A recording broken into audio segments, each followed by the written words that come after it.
La notion d'élasticité.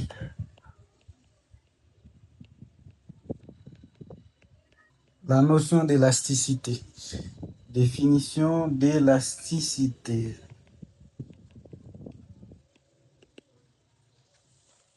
L'élasticité permet de comprendre dans quelle mesure le consommateur peut ajuster sa demande en fonction de variation des prix. Donc, élasticité lui permet au capable, ouais, dans qui mesure consommateur là lui-même, est capable d'ajuster demande li lorsque prix a varié. Gagner plusieurs types d'élasticité, par exemple, différents types d'élasticité. On prend premièrement élasticité prix de la demande. Élasticité prix. L'élasticité prix de la demande permet de mesurer le degré de sensibilité de la demande face aux variations des prix. Maintenant, comment calculer l'élasticité prix de la demande? L'élasticité prix de la demande d'un bien, si vous notez bien X, élasticité prix de la demande du bien X, eh bien, notez X, élasticité prix de la demande du bien X. On va calculer la partir de formule ça. C'est variation qui fait dans quantité sous variation qui fait dans prix. Donc ça donne donc c'est comme si on gagne une fraction divisé par une autre fraction. Donc on gagne c'est delta Q sur Q. Et puis multiplié par deuxième là inversé, c'est P sur delta P. Donc ça nous fait élasticité prix de la demande, c'est variation Q sur variation P et multiplié par P sur Q. Voilà la formule permettant de calculer l'élasticité prix de la demande. L'élasticité prix de la demande, donc les gagnants, l'offre qui calcule à partir de formule ça, il y a trois cas possibles. Il y a trois situations possibles.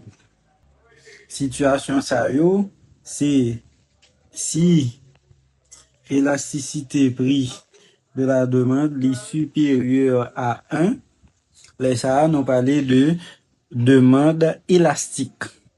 Demande élastique. Si élasticité est inférieure à 1, nous parlons plutôt de demande inélastique. Et si élasticité est égale à 1, nous parlons de élasticité unitaire. Élasticité unitaire. On dit que la demande est élastique unitaire lorsque élasticité prix de la demande est égale à 1.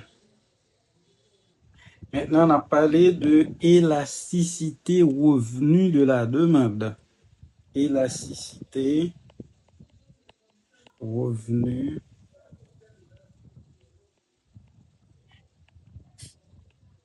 élasticité revenu de la demande. Donc, élasticité revenu de la demande, c'est le pourcentage de la quantité demandée du bien considéré puis divisé par le pourcentage de variation du revenu. Mes formules qui permettent de nous calculer élasticité revenu de la demande. Élasticité revenu de la demande. Donc, c'est variation quantité sur quantité Et puis, variation revenu sur revenu. Ça nous fait variation Q sur Q multiplié par R sur variation R. Élasticité revenu de la demande, c'est delta R, delta Q sur delta R, delta Q sur delta R multiplié par R sur Q. Donc, ça, c'est formule qui permet de calculer élasticité revenu de la demande. Donc, dans le cas ça encore, alors, dans une situation comme ça, lorsqu'on calcule l'élasticité revenu de la demande, là, ça peut être positif, ça peut être négatif. Eh bien, dans chaque cas, on a gagné un résultat. On regarde différentes situations possibles. Situation 1. La situation est que si élasticité revenu est supérieur à 1, élasticité revenu supérieur à 1, qui ça passe? Dans le cas ça, on dit que là, c'est un bien de luxe. Parce que variation qui fait dans revenu, variation qui fait dans revenu et variation qui fait dans demande, variation demande là, augmenter beaucoup plus vite que variation revenu. Donc là, ça, on parlait de bien de luxe. Et puis, deuxième situation, ça c'est bien de luxe. Deuxième cas, au cas arrivé dans la situation côté que, ouais, élasticité revenu, les coincé entre 0 et 1.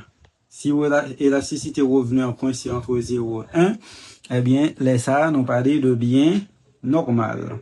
Bien normal. Bien normal. Parce que, dans la situation ça, eh bien, c'est vrai que demande dans li varié, revenu en bas varié, mais demande dans li augmenté avec revenu en, mais de façon moins que proportionnelle. Donc, c'est pour ça nous parler de bien normal. Par exemple, bien normal, nous avons vêtements, logements, produits alimentaires, etc. En troisième situation, et que nous arrivons dans une situation côté que élasticité revenu est inférieure à 0. Si élasticité revenu est inférieure à 0, dans le cas ça, nous parlons de bien inférieur.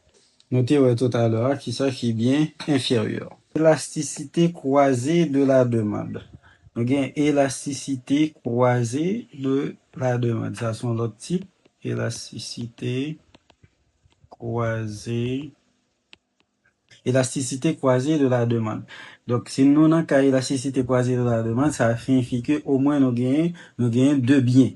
Deux biens en présence. Donc, si nous avons X, Y, deux biens, ça y est, X et Y, c'est deux biens.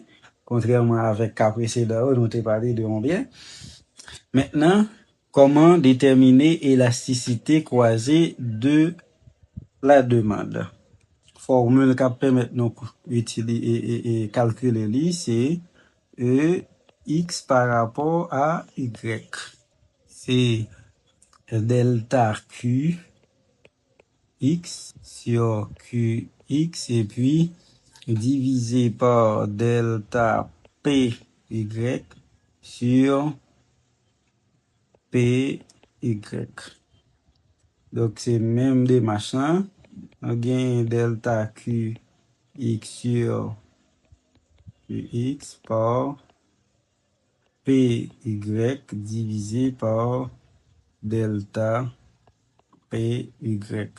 Donc, élasticité croisée de la demande, formule là, c'est delta QX sur delta PY multiplié par PY sur QX. Dans la situation ça également, il y a 3 cas possibles. Si on gagne élasticité en qui positif, alors on dit que les biens X et Y sont des biens substituables. Si élasticité en est négatif, alors les biens X et Y sont des biens complémentaires. Et les biens X et Y sont indépendants si l'élasticité croisée de la demande est nulle. 3 situations possibles. Élasticité X par Y les capable égal à 0. Les ça veut dire X et Y indépendants. X, Y indépendants. X, élasticité X, Y supérieure à 0. Les ça veut dire X et Y sont des biens substituables. Et si élasticité croisée entre X et Y est inférieure à 0, alors les biens X et Y sont des biens complémentaires.